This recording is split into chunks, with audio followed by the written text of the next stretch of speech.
عالمی منظرنامہ تیزی سے بدل رہا ہے اور عالمی سیاست میں بڑی اہم تبدیلیاں ہونے والی ہیں۔ خاص طور پہ سعودی عرب کے حوالے سے عرب ممالک ایک خاص اور اہم اعلان کرنے والے ہیں۔ وہ کیا ہوگا، اس پہ بات کرتے ہیں۔ جی السلام علیکم، میرا نام مکرم فہد ہے۔ جو عرب ممالک ہیں وہ ابھی تک جس کرنسی میں لین دین کرتے ہیں، کاروبار کرتے ہیں دنیا سے، تو وہ ہے ڈالر۔ اور خبر یہ ہے اندر کی کہ اگلے کچھ ہی دنوں میں عرب ممالک، جن میں سر فہرست ہیں متحدہ عرب امارات یعنی یو اے ای اور سعودی عرب، یہ ڈالر کو ڈی لنک کرنے والے ہیں، یعنی یہ دنیا سے جو کاروبار کرتے ہیں، تجارت کرتے ہیں، تو اب وہ ڈالر کے بجائے کریں گے درہم میں، یعنی مقامی کرنسی میں۔ اور اس کا فائدہ ہوگا عرب ممالک کو، لیکن امریکہ اس بات سے خوش نہیں ہوگا اور امریکہ کو اس بات کا نقصان ہوگا۔ جو برکس ممالک ہیں وہ چاہ رہے ہیں کہ وہ جو بھی لین دین ہو، کاروبار ہو، آپس کے معاملات ہوں، تو وہ مقامی کرنسی میں کریں اور ڈالر سے اس کو دور رکھیں۔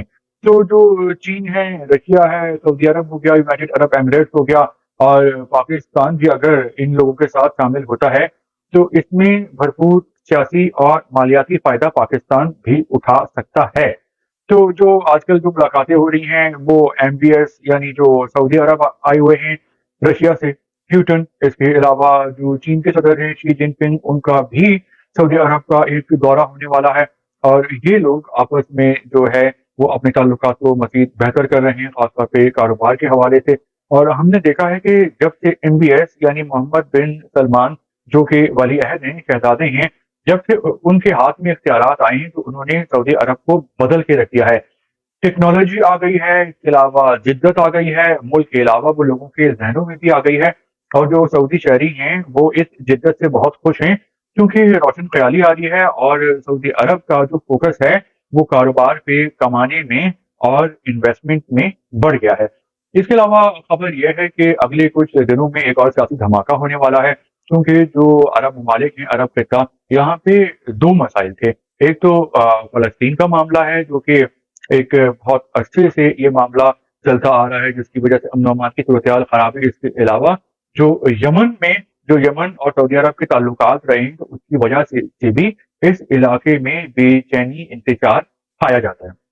تو سعودی عرب اور یمن کے جو تعلقات ہیں وہ بہتر ہونے والے ہیں۔ یمن اور سعودی عرب کی ڈیل ہوگی، اور جو عرب ممالک ہیں انکلوڈنگ سعودی عرب، تو وہ یمن میں اچھی خاصی انویسٹمنٹ کریں گے، تاکہ وہ جو لوگ ہیں وہاں پہ پھلے پھولیں، پھڈوں کو چھوڑیں، لڑائی جھگڑوں کو چھوڑیں، اور جو ہے امن و امان کی فضا ہو۔ اور چونکہ سعودی عرب اور یونائٹڈ عرب ایمریٹس وہاں کی پاور ہے، وہ ان کے پاس پیسہ بھی زیادہ ہے، تو ان کو ہی سب سے زیادہ پھلنے پھولنے کا اور ترقی خوشحالی کا موقع ملے گا۔ یہ لوگ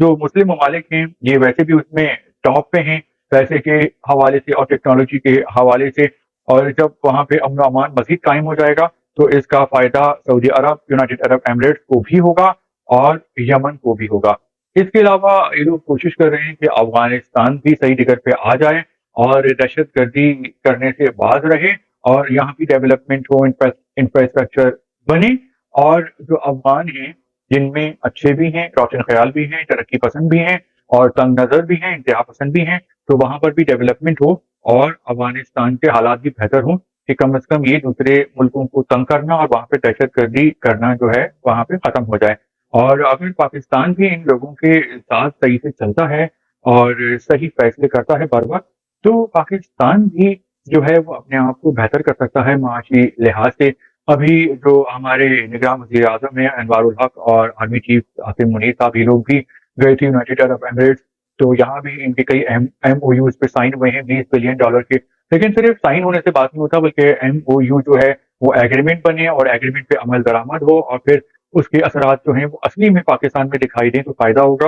اور اس میں جو ہے وہ اہم کردار ہوگا کہ ان معاہدوں پہ عمل درآمد کرایا جائے، تاکہ پاکستان بھی جو ہے وہ اپنی معیشت پہ فوکس کرے کاروبار میں، چاہے وہ انڈیا کے ساتھ کاروبار کرے، دنیا بھر کے ساتھ کاروبار کرے، ایکسپورٹ کرے، برآمدات کرے، اپنے خزانے جو ہے اس میں اضافہ کرے۔ اور جب ایکسپورٹس ہوں گی، پاکستانی کام کریں گے، برآمدات کریں گے، ایکسپورٹس ہوں گی، ملکی خزانہ بڑھے گا، تو مہنگائی کم ہوگی، اور جو عام لوگ ہیں ان کی جیب میں پیسہ ہوگا تو ان کو امن و امان اور سکون فیل ہوگا۔ اور امن و امان ایک تو لنکڈ ہوتا ہے آپ کی مالی حیثیت سے، اور دوسرا امن و امان کا تعلق ہوتا ہے کہ ملک میں بھی امن و امان ہو، دہشت گردی نہیں ہو رہی ہو، سیفٹی سیکورٹی فیل ہو۔